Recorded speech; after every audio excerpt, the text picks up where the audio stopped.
Pengalaman menggunakan alatan Night Vision Goggle pastinya terpahat dalam kenangan pengamal media yang berpeluang menggunakan peralatan penting tentera itu baru-baru ini. Apatah lagi dengan alatan itu, mereka mampu melihat objek di dalam gelap dan dapat membayangkan sendiri apa yang dirasai anggota pasukan keselamatan ketika bertugas. Night Vision Goggle bukan alatan sebarangan. Fungsinya sebagai alat taktikal penting mengesan kedudukan musuh dan kemudahan dimiliki mereka. Ikuti laporan penuh yang kami sediakan.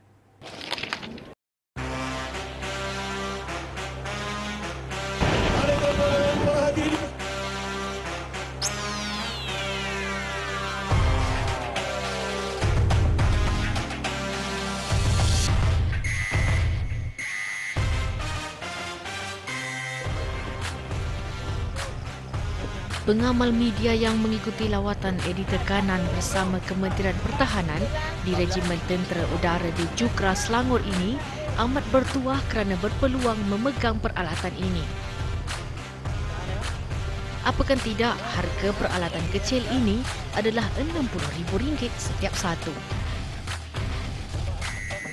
Melalui aktiviti mencari harta karun di dalam hutan pada waktu malam, setiap seorang daripada mereka dibekalkan peralatan penting ini. Selain mencari harta karun, 80 orang pengamal media yang menyertai lawatan 2 hari ini turut menyertai aktiviti lain. Aktiviti menembak antara pengalaman berharga yang dikutip. Dengan setiap seorang diberi peluang memegang 2 jenis senjata api iaitu pistol jenis Glock dan rifle SSG 553, barulah diketahui bukan mudah rupanya untuk memegang dan mengendalikan senjata api. Melalui aktiviti, barulah diketahui bakat seseorang anggota media. Mereka yang mencapai sasaran di akhir program diberi peluang bertanding sesama sendiri. Acara paintball tidak kurang menariknya. Di sini, anggota media tidak melepas peluang bertarung sesama sendiri dan pada hari kedua, diadakan pertandingan bagi kumpulan yang layak ke final.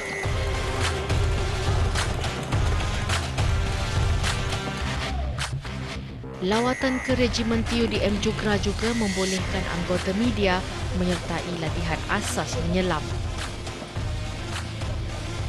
Aktiviti ini sebenarnya satu bentuk kemahiran yang dimiliki anggota tentera udara kerana ia kemahiran khusus yang perlu ada dalam melakukan tugasan mereka.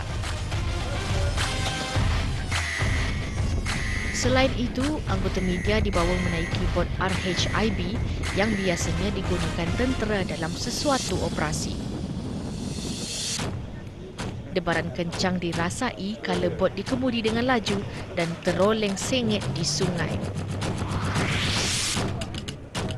Selesai hari pertama menjalani rutin padat ala tentera, hari kedua peserta media didedahkan pula mengenai pelbagai alatan dan teknik anggota tentera menjalankan tugas. Antaranya cara mengendalikan payung terjun ketika melakukan penerjunan bebas.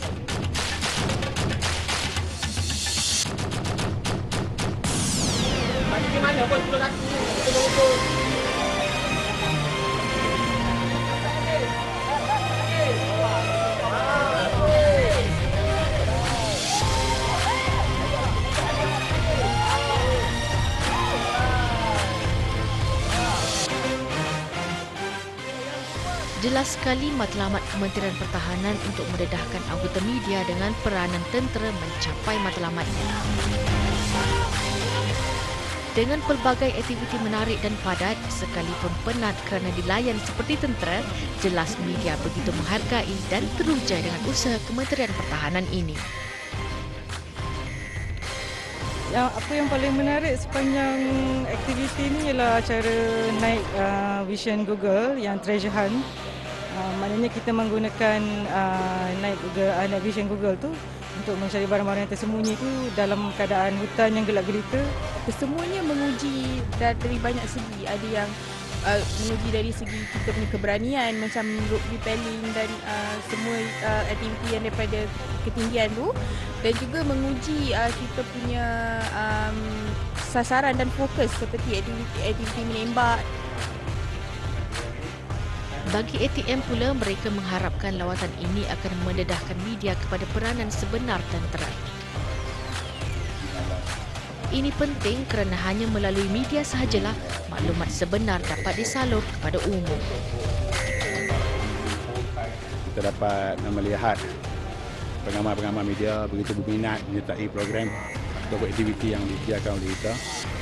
Walaupun program pada kali ini melibatkan sehingga ke waktu malam, biasanya siang, tapi sekarang ni sampai waktu malam, so program agak very tight. Tapi alhamdulillah, pengamal-pengamal media semuanya dapat menurut aktiviti-aktiviti yang diadakan. Malah lebih penting, media berperanan menjadi benteng mempertahankan maruah anggota keselamatan daripada anasir-anasir yang sengaja mencari kesalahan dengan memperlekehkan kewibawaan dan keupayaan sebenar mereka.